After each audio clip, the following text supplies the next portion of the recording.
Time now for today's For What It's Worth. Our number, $83 billion. That's how much the business behind BlackBerry was worth back in 2008. Back then, it was called Research in Motion. At the time, Apple was worth twice as much as BlackBerry. Today, it's 1,000 times more valuable than its former rival. A new Hollywood movie about BlackBerry's rise and fall is coming out next month. Earlier, we spoke with the actor Jay Baruchel, who plays one of the company's co-founders in the film.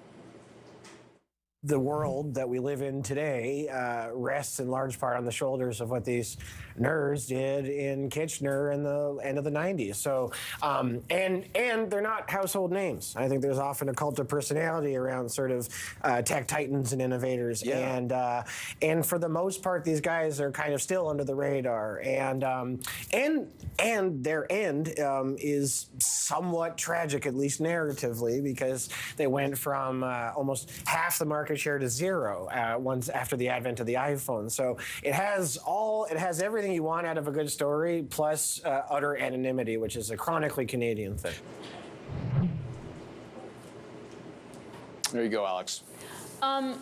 Okay, is anyone over 40 going to see that movie, though? And I say that, like, jokingly, but, I mean, I remember when the ticker was RIMM, and it was Research in Motion, but, like, anyone younger than me isn't going to know what BlackBerry is or care.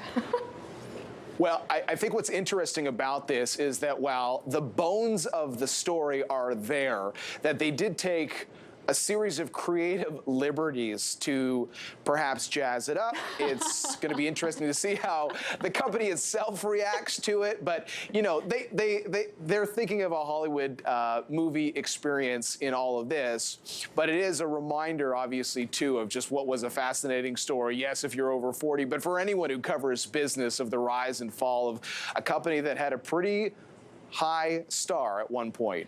Totally, and I don't want to take away from the fact that it was a Canadian success story for business, so I totally can appreciate that as well. Man, I remember those days.